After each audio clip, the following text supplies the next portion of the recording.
Hello and welcome. This episode contains discussions of sexual assault, partner abuse, and suicidality.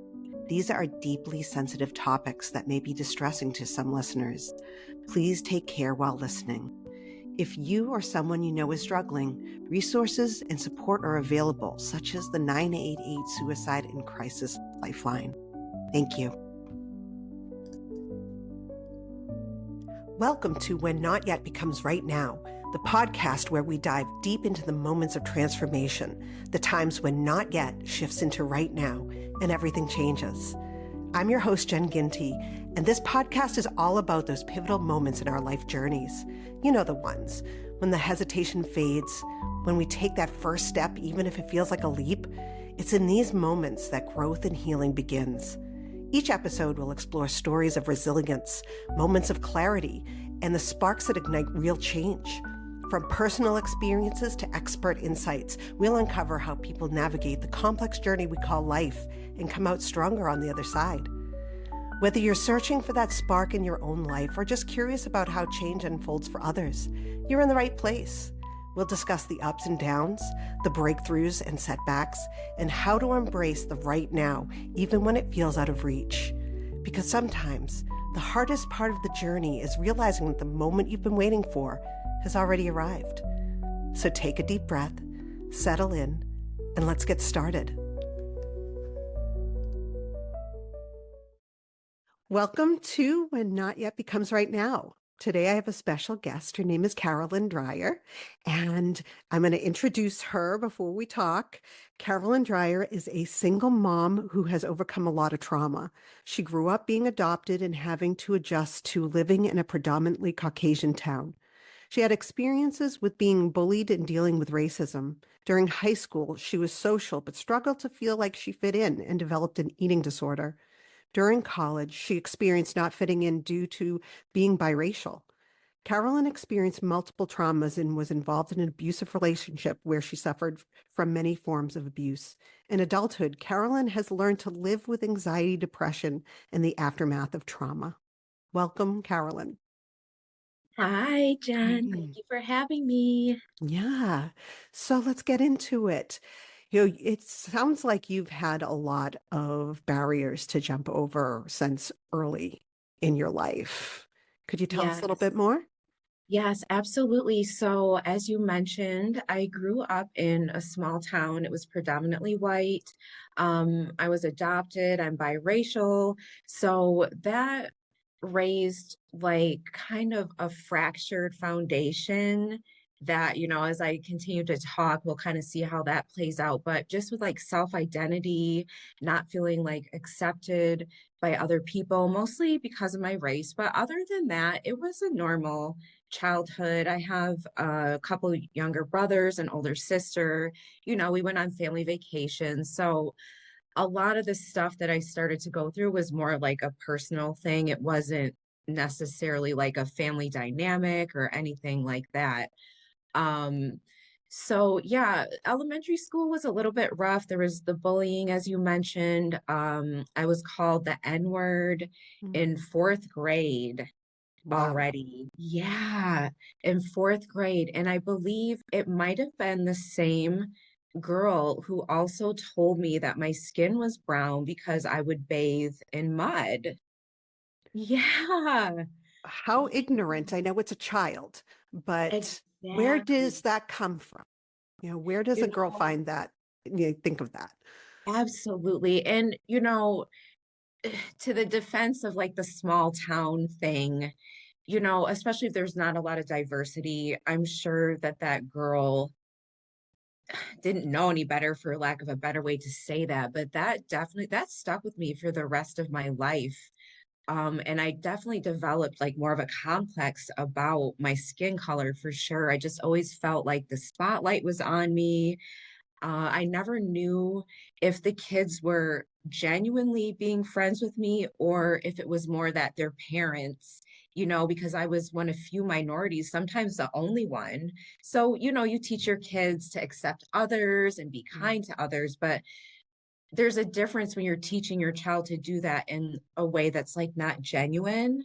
Yeah. So I never knew, like, do they like me because of my personality, or their parents basically like forcing them to socialize with me because I was a minority. So that kind of developed another little crack, in the foundation of things. But things progressed. Middle school is usually a tumultuous time for many Mhm. because it's that awkward time. You definitely don't know who you are then, but there's the peer pressure, the fitting in, you got to have the right clothes on and all that type of stuff. So middle school was a little shaky.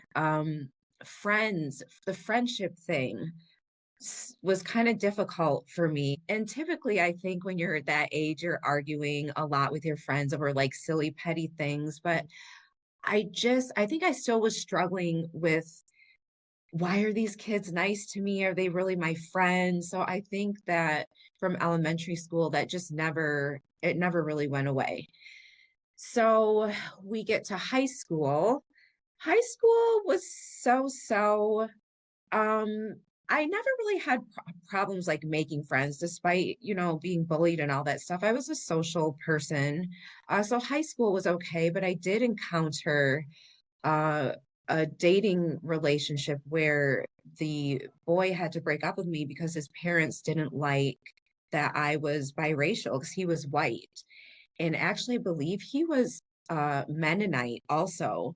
So, yeah, so that's definitely an interesting dynamic. So, as an adult now, I understand where that came from, but I was crushed. Mhm. And I found out from a friend because her father was friends with his father.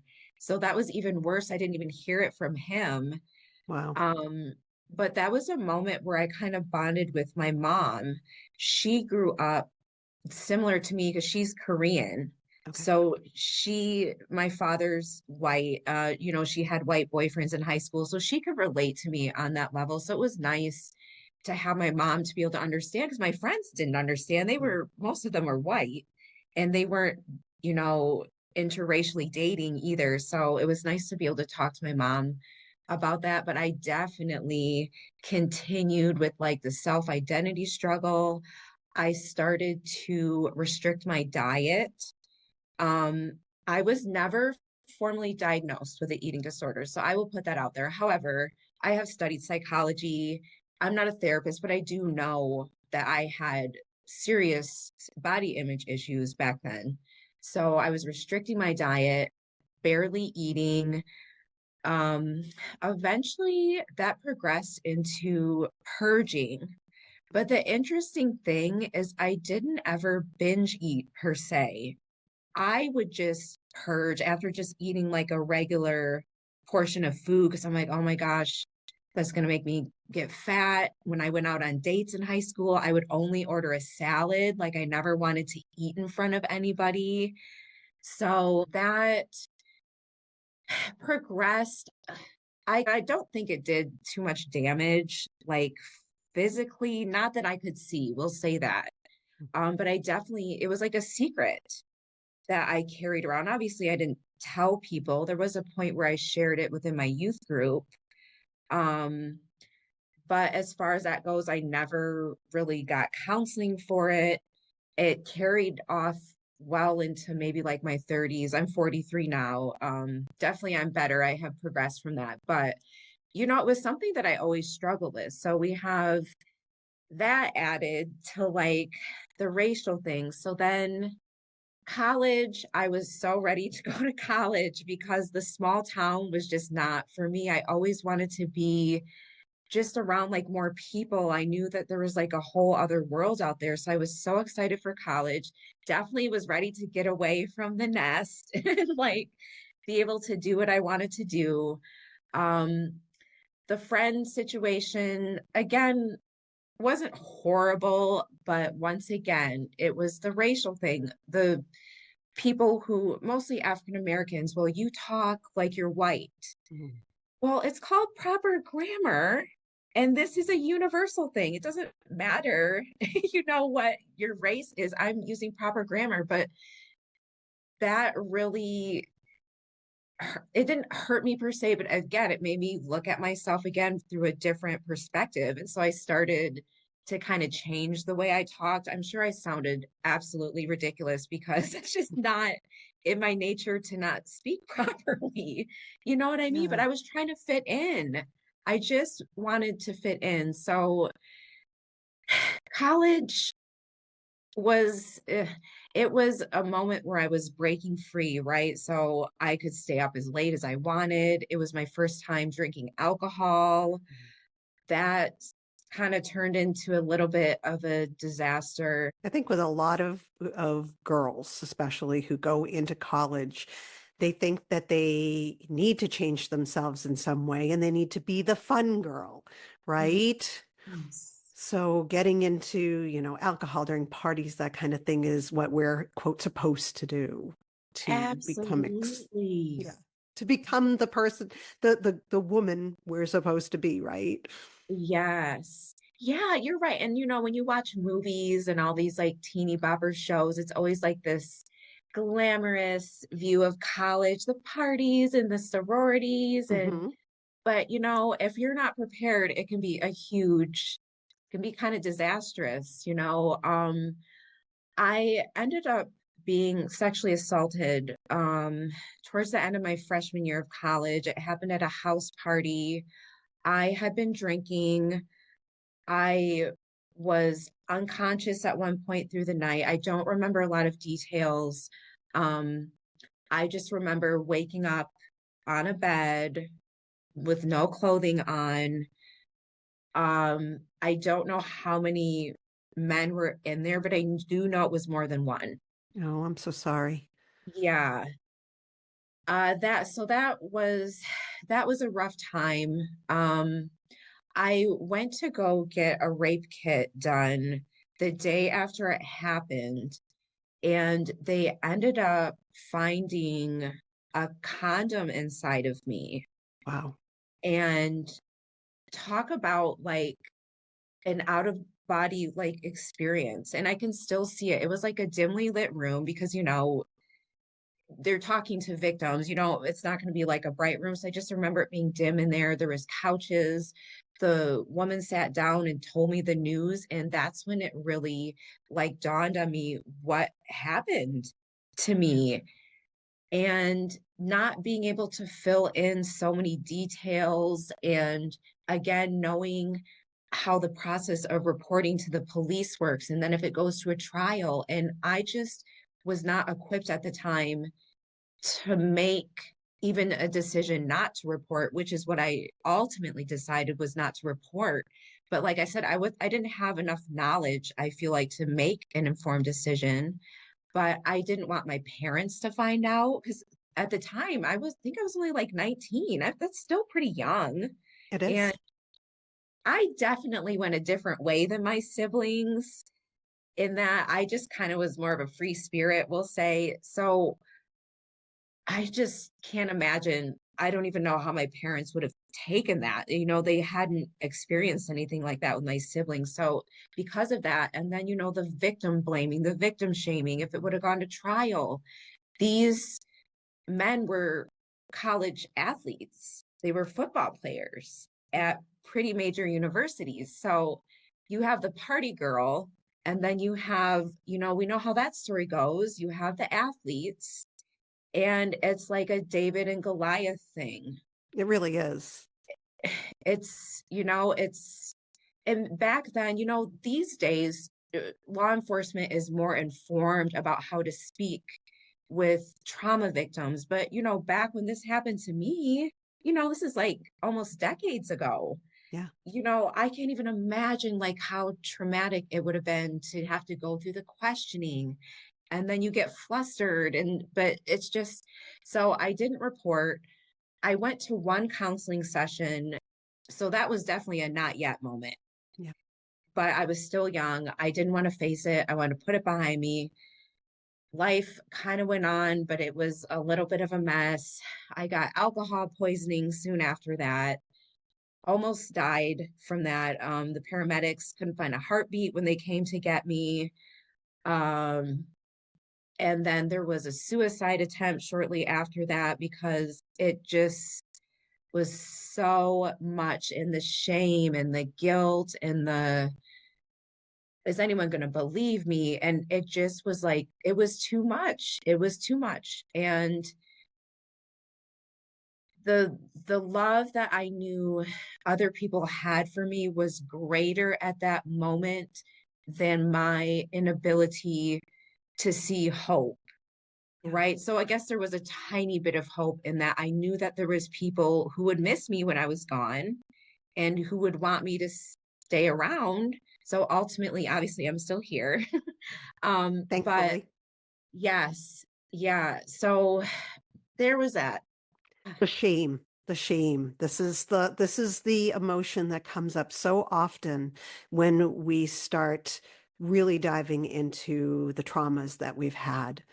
There's the shame of it having happened, and then there's the shame of speaking of it to others, and the shame of family, being afraid that your family isn't going to accept you because of this, that you're, quote, broken in some Mhm. way. And then just the idea of going against, a group of men Ugh, that, were involved in this, and the usual trope of, well, she was there and she was drunk and ready to go.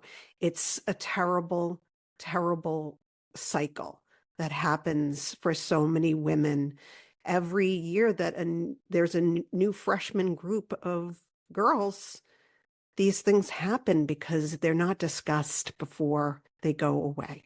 absolutely, absolutely. And I yeah, I don't think my parents probably would not have been, I'm speaking on their behalf, but I just don't think they would have been equipped to handle a situation that, and me being a mom now also, I just can't imagine my son coming to me telling me like the most horrific thing and not being able to do anything, but the shame. And we were a very religious family, so the party girl Mm, and the drinking didn't really coincide with that. And there's a natural instinct, I think, for kind of like a I told you so moment that is involved sometimes. And of course, people don't mean it in a bad way, but kind of like, well, if you would have lived at home, or if you wouldn't have been drinking, or if you wouldn't have this, wouldn't have that.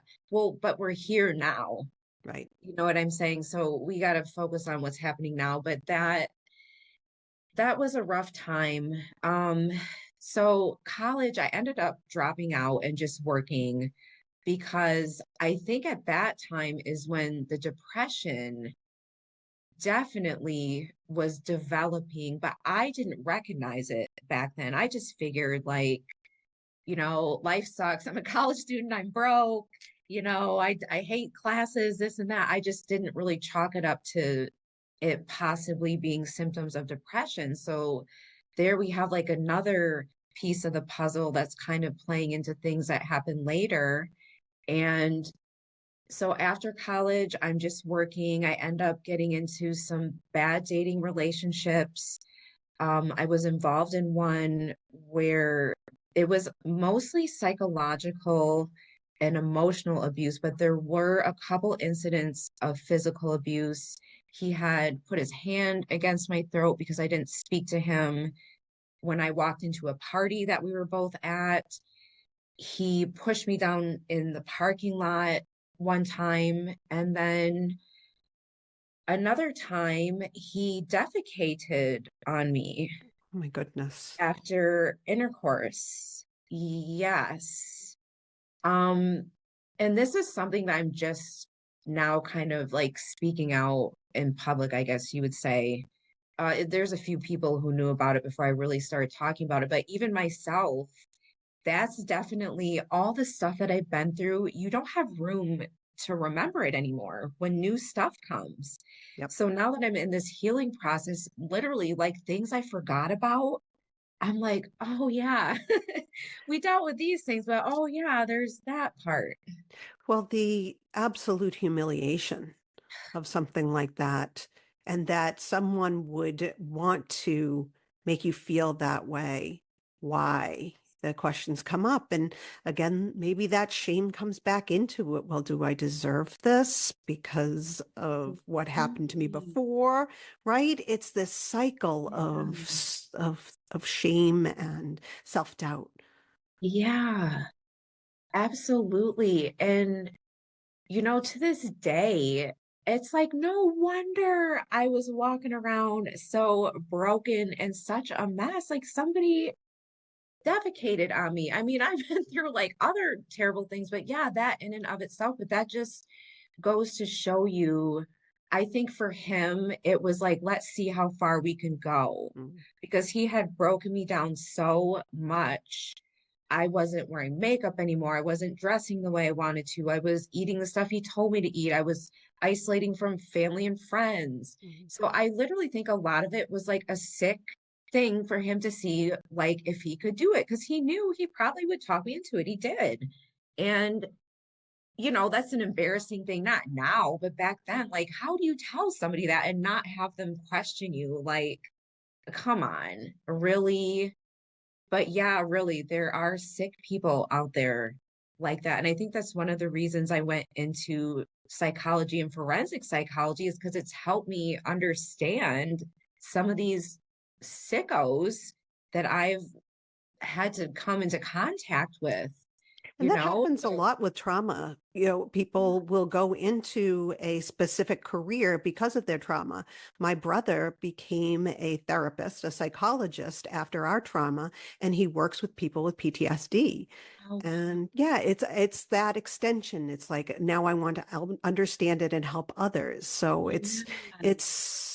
that's a very typical thing, but also a great way to understand yourself as well. Absolutely. And it's like a pretty part of such a horrible cycle. Like the cycle of trauma is just so ugly and dirty and messy, but to be able to have something positive come out of that, I don't want to say it makes it worth it, but it Right. really makes you appreciate I made it through that stuff and I chose not to harbor like resentment and bitterness, but I'm going to turn this into something more positive.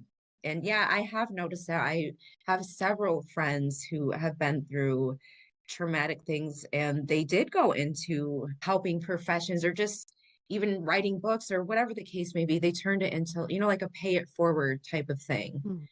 Mm. So after that, there was sketchy relationships here and there. There were periods of time where I was like, okay. The one thing about me is that I always had a job. I was always working. At one point, I did go back into school after dropping out. So there was a good string of years where I at least had something productive going on outside of the behind the scenes stuff, Yeah. which was just usually bad relationships, bad decisions, this and that. So then we kind of progressed into my 30s. I was involved in another abusive relationship. I'll speak a little bit about that, but it's a situation where I can't go into too much detail. But this was definitely one of the most psychologically, emotionally, verbally abusive relationships I was ever involved in. It was a lot of gaslighting. Mm. It's such a bizarre situation when you're speaking to somebody who is like flinging these accusations at you that they believe to be true. Mhm. And there's no just can't get out of it. I mean, this person definitely had narcissistic personality traits. So it was a horrible situation. I got out of it, but this person tried to retaliate against me legally. We'll say, I guess we can explain there was no foundation to any of that, but I literally had to escape that relationship. Like I had to pack my stuff up.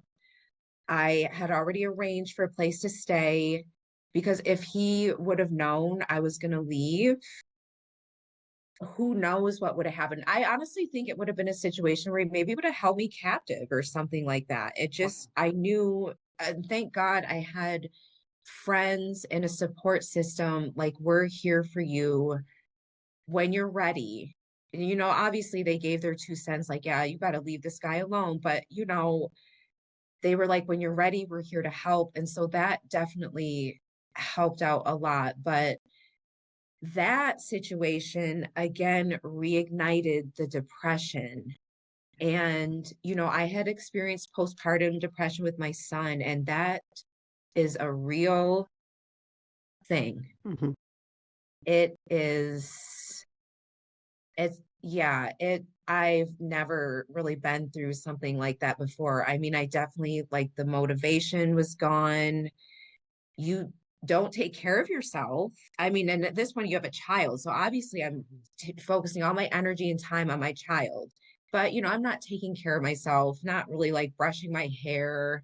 I feel like that's like a new parent thing anyway. Like, you just don't have the time. But I got to the point where I had a friend tell me, you really should consider talking to somebody, but maybe getting on medication, because I was a mess. I honestly don't even know how I was working a full-time job and like talking. I think I was like, I've always been a high functioning person when it comes to depression and anxiety. That comes I from trauma as learned, well. yes, That you're hyper focused, you're hyper vigilant. There's hyper everything where you just keep going and going until you exhaust yourself. absolutely. It's so, and I am like, president of the busybody club, because that's totally me. I get so uncomfortable when I have to sit still. I have to literally force myself, like, Caralyn, you need to sit here and not do anything. And it's hard. I like would have to have somebody strap me down because Well, it's so uncomfortable for me to be in a quiet, nothing's going on situation because I'm so used to that chaos and craziness. it's interesting. I was speaking with my therapist about this because now I'm starting to joke that I created a podcast just so I didn't have to sit with my own feelings. You know, like I think when there's that absence of doing something, that Yes. there's the fear that I'm going to start feeling and it's not going to be a good feeling. So I understand that busybody thing.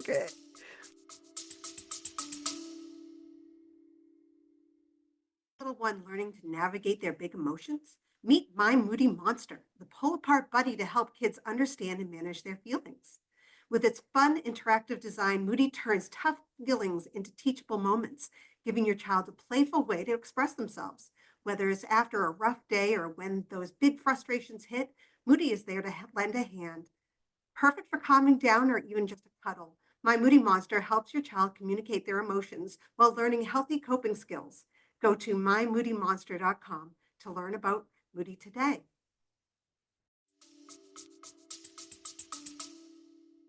Yeah, it's a real thing. But, thank God, like I finally, all these years later, have recognized that that's what it is. So now I'm just really trying harder to, move on from that. But I ended up getting on medication, which I will say it helped in that I was able to function more, I guess. But the only thing I didn't like was like the numbing feeling. Like, I just didn't really like feel anything. It was really bizarre. I just was like really indifferent about things. So I stayed on that medication for a little bit. Eventually I got off of it because I was like, you know what? It's time to let's start trying to actually work through some things.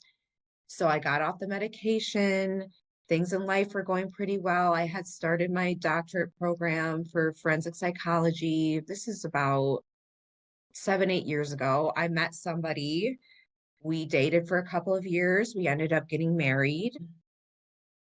That did not work out. Long story short, he really was good at disguising himself while we were dating. Now, I'm not going to say like he was some kind of monster after we got married. That's not what I'm saying at all. But again, this was somebody with some narcissistic personality traits. Like, I noticed he'd always want to act like he rescued me. And, Mm, he was the type of person that surrounded himself with people that would uphold this image that he wanted. He wanted to have this image of being a savior, and I helped this poor, struggling single mom. Well, no, I actually was fine when I met him. I was starting my doctorate, like things were good, but it wasn't just that. It was like a laundry list of things. So we hadn't been married very long. And so I'm like, great. My son is unable to have a relationship with his father because it's not a safe situation. And now here I've gotten married. He's attached to this man. And he wasn't, like I said, he was not a monster. mhm. He just, if I would have known a lot of things ahead of time, and look, to my role in this, maybe I rushed into it. I will fully admit that. I maybe didn't give myself enough time to get to know him. I'll fully admit that. But I was like, great. Now my son, I almost considered not getting divorced Oh, for a wow. couple of reasons. Number one, again, the shame. Here I go knocking on my family's door. Hey guys, by the way, here's another situation I found myself in. Number two, my son, I'm like, should I try to stick this out? But having been through the stuff I've been through, I now have gained a little bit of perspective into the future. And I was like, I just don't see myself staying in a situation for my child, especially if I'm miserable. How much sense does that make for me to stay in a situation where I'm miserable, where I can decide to get divorced, rebuild my life again, and my son can see somebody who has overcome. He can see somebody who is not settling, but most importantly, he's not going to be around somebody who's not treating his mother the way a woman should be treated. That's right. I'm gonna do as much as I can to not have my son grow up with certain perspectives about relationships. Now, granted, it's too late for some of those things, but certainly I had control in that situation of what is my son going to learn about marriage and relationships by me staying in this relationship, unhappy, being manipulated, XYZ. He's not going to learn anything but how to mistreat a woman. Exactly. And he's not going to do that on my watch. I've been abused, sexually assaulted. There is no way I'm going to let somebody influence my son growing into a man that a woman is afraid of, or is going Right. to go to her girlfriends and be like, oh my gosh, this guy's such a jerk. Like, no. Now, if he grows up and chooses to be the person he wants, I don't have much control over that. But for the time being, I was like, you know what? It's gonna suck. I have to start over again because this is maybe like start over time 3 or 4, but I did it. I got a second job low key so that my now ex-husband couldn't try to find a way to take that money. Yeah. I saved up money for plane tickets. We literally moved with like the clothes on our back and maybe like 3 pieces of luggage while my ex-husband was at work. I was slowly throwing stuff out and packing on the low. The day we moved, um, I waited till he went to work because again, I wasn't sure if he found out about my plans, if he would try to stop me. Mhm. He knew at this point though too that the marriage was over. Let me add that in there. So it wasn't a surprise when he got home that I was gone. I forgot to add that he knew we were getting divorced. Okay. And he did try to hang on, but I saw through it. It was like, no. So my son and I left. We moved to Pennsylvania, where a good friend of mine let us stay there while I figured stuff out because I I'm the type of person when I'm in a bind, if I can figure it out on my own, that's what I'm going to do. And so this friend helped me. We made it through, we're to the present day now, but it's just been it's been a long ride. Yeah. And your story is really important. And one of the things I want to get back to is that choice of leaving for yourself. And that knowledge, and it happened for me the same way when I was with my husband, and I realized that I was just not happy. It wasn't getting better, and the cracks were showing. Yeah. And I decided to leave after I had spoken to a therapist for a while and got up the courage to leave. And I got mixed reviews. My mother told me I would never be able to be on my own. Now she says she's so glad that I left him. But Oh, before, when it was happening, she's like, you're never going to be able to do this on your own. You have two sons, two little boys. And, a friend of mine said to me, I would never do that to my children. But what's the choice? Having your children watch their mother slowly or even quickly become worse emotionally and so unhappy, and show them that a man can treat a woman that way, that she'll stay no matter what. It's just not, it's that shame that comes in again, but it doesn't help when people tell you that you could never do this on your own, or, you're making a mistake by choosing yourself. yeah, it is hard, but you know what? I've had that happen to me several times, and it pisses me off to the point where I'm gonna show you different Mhm. because I know, and it's my, I was like, I can't keep living my life for other people. Where has that gotten me? Right. Because let's say even in the past, I was always living for other people or trying to fulfill whatever perspective or image. Like the in college, well, you talk like you're too white. So then I try to talk like I'm not white. You know what I mean? Right. So it just was always the struggle to be what other people wanted. And I was like, this is not, I'm the common denominator. Now, granted, the stuff that has happened to me, I did not deserve it, No. but I also have to look at I'm the same broken person that's going from relationship to this phase of life to that phase of life, only scratching the surface just so that I can continue in survival mode, Mhm. which is not the worst thing, but you can't go on like that forever because survival mode, in my personal opinion, does not mean that you're necessarily getting to the core root of the issues, right? Because you're surviving. Mhm. When you're thriving and living, it's because you've sat with that stuff and you've worked through it and you're coming up out of it. You know what I mean? When you just, and I've done it, you just push it away, push it away.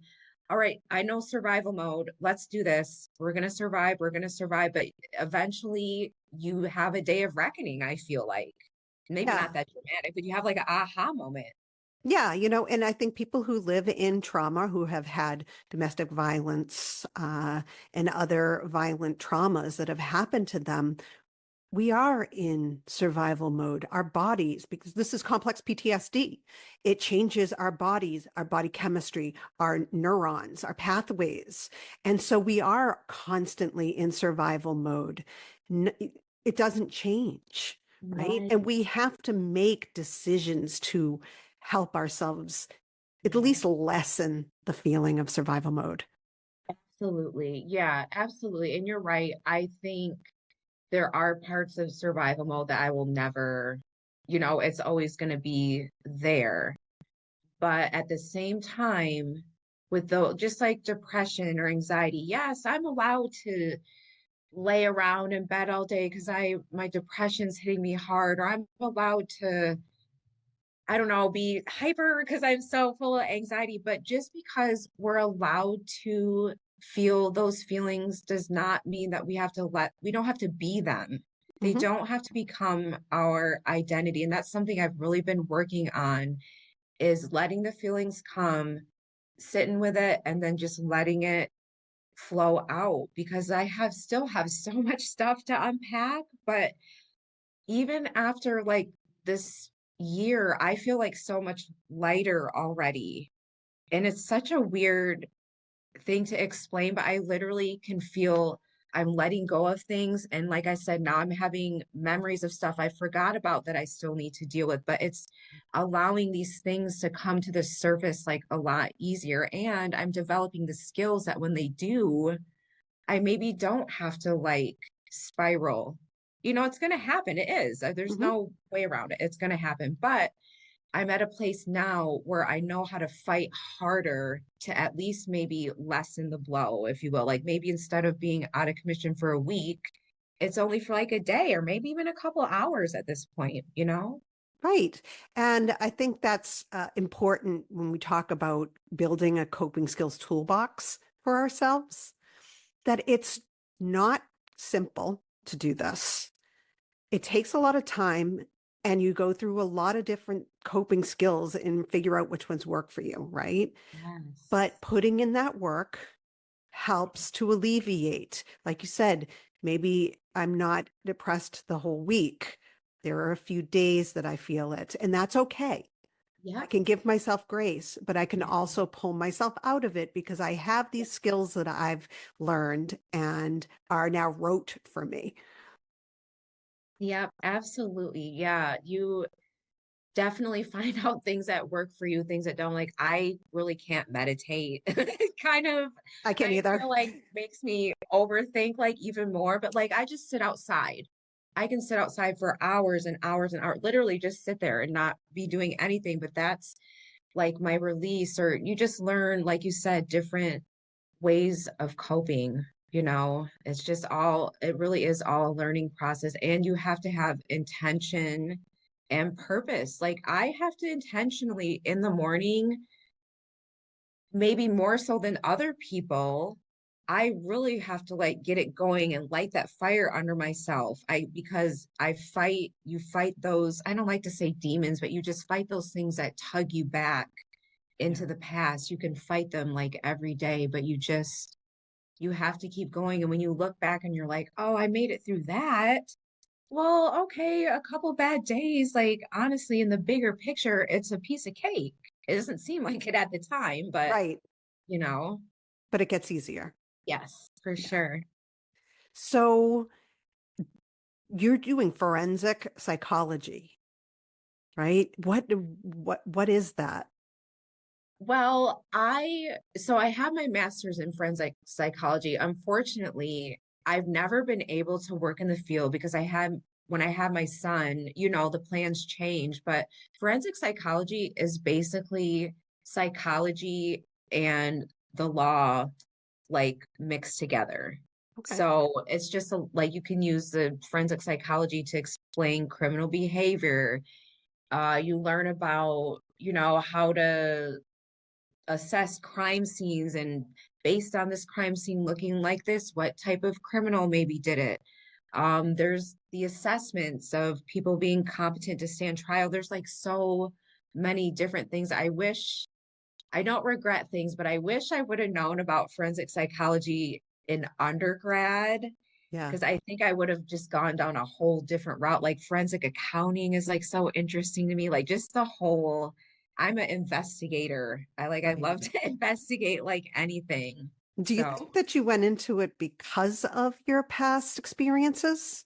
oh, absolutely. Because my undergrad degree is criminal justice. Oh, And okay. I briefly considered going into the police academy, but for a variety of reasons, I decided that wasn't for me. But when I started the criminal justice program, that was probably maybe 6 or 7 years after the sexual assault. So it really helped me, I don't know, understand the legal system. And then once I got more into the psychology, it made me understand me, but also like why people do some of these things. And you learn about the risk factors. I definitely had a lot of risk factors, but I had enough protective factors that's honestly why I think I'm here today. Even though I had issues in my childhood, I had a solid family system. I had religion, which I'm still religious to this day, but I had those protective factors that were enough because I could have gone a completely different route. Yeah. I really could have. Any of us, could be a finger snap away from going a different way. But yeah, to answer your question, studying the psychology, I definitely think I went into that just to understand, because who am I going to ask the guys who hurt me? Like, why did you do this? You know Right. what I mean? Who am I going to get the answers from? But to figure them out for myself. So, Yeah. I feel like we choose these things subconsciously, yes, because absolutely. there are questions in the back of our mind that we want answered. Yes. And I think it was honestly, I think it was a way for me to get a little bit of closure on some of these things, in that I am understanding of why these things happen and that type of thing, but not closure in the sense of, you know, I don't need these people to admit to what they did. I know what they did to me. I don't need apologies from them. None of that. I just have to turn that energy and focus it on me and what I can do to grow and learn. That's a beautiful thing. Yep, I Yeah. agree. So where can we find you, Carolyn? Well, you can find me on Instagram, and I have to like think of like all these like names, the screen names, but I believe my Instagram is Caralyn_Dreyer. And if you go there, I have my link tree, and that's hooked up to everything. But I'm on LinkedIn, Instagram. I just opened a TikTok, which I swore up and down I was never going to join the TikTok world. And I might not be on there for long, I know, but it's it's, treacherous. it's interesting. It's for the kids. I'm going to say that because I'm like, they are not feeling my adult like videos here in TikTok. I got to step up my game on there. But, and then I've started blogging. Great. So I'm on Medium. So if you go to Instagram, that's really the place to go, and that will hook you up to everything. I'm actually going to be debuting a mental health blog next week Oh, that I've wonderful. started, where I'm going to just kind of talk about my experience with depression, because I'm able to work from home. I'm able to do a lot of things that are challenging for any kind of mental illness. So I just really want to share my insights and just my experiences with stuff like that. Because there's a lot of parts of mental illness that we don't talk about, the Yeah. lack of self-care. You might not shower for days, so I'm an open book. I try to be as authentic as possible, and I can overshare at times. I'm not going to hopefully do that in this blog, but I just want to be open and honest, because nobody's going to know what to do if we keep like sugarcoating things. Yes. We're going to all just continue to walk around not knowing what's going on. We have to like speak the truth. And So Instagram is the place to go. great. And I really appreciate your authenticity coming into this and being so open about the things that have happened in your life. But, you've chosen to overcome that and to share those for others, because that's why I created this podcast, is I wanted to share others' journeys so that others don't feel so alone. And I Yeah. think you've really given so much to this show, just in your experiences and yourself. Aw. Well, thank you so much for having me. Like, this opportunity is amazing for many reasons. I actually was not shaky or nervous. I get such like, I don't know, stage fright or like performance anxiety. I think my armpits are a little sweaty, It but happens. I appreciate like it was a comfortable forum, and like this has just been a being on this podcast has been even just a growing experience in and of itself. So I just appreciate the opportunity. And you're such a beautiful soul. Like your aura is just like so like calming, and Oh, thank you're just you. awesome. I'm glad to have crossed paths with you. Yes, absolutely. And I can't wait to share all of the things, all of your things with others. And I know that there are people out there who will understand the experience, have experienced what you've experienced, and will not feel alone. Yeah, absolutely. And that's the goal, is just even if one person Mhm. cannot feel alone, I can go to bed at night a happy person. Absolutely. Well, thank you again. Thank you so much. Caralyn's journey reminds us of the strength it takes to face immense challenges and come out the other side, choosing what's best for yourself. Her story is a powerful testament to her resilience, her own self-love, and a reminder that healing is possible. I want to thank Caralyn for her vulnerability while sharing her story. It is truly a beautiful one.